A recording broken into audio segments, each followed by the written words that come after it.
Aggiustamenti in vista per la legge regionale sugli agriturismi del Veneto. Dal confronto con le associazioni di categoria e le amministrazioni provinciali è emersa l'esigenza di rivedere alcuni aspetti del provvedimento.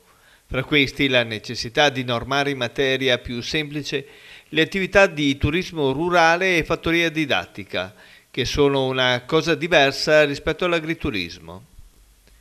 Oltre a questo, gli agriturismi chiedono la possibilità di utilizzare i contratti di società, di rete e di cooperazione per raggiungere la percentuale del 65% di prodotto di provenienza aziendale. Questo significa che nella somministrazione dei pasti gli agriturismi potrebbero fare rete tra di loro e offrire all'ospite prodotti fatti sì da aziende agricole del territorio, ma non necessariamente solo da una. Questo anche perché nel tempo le aziende si sono specializzate, chi è bravo a fare il vino, chi i salumi e così via.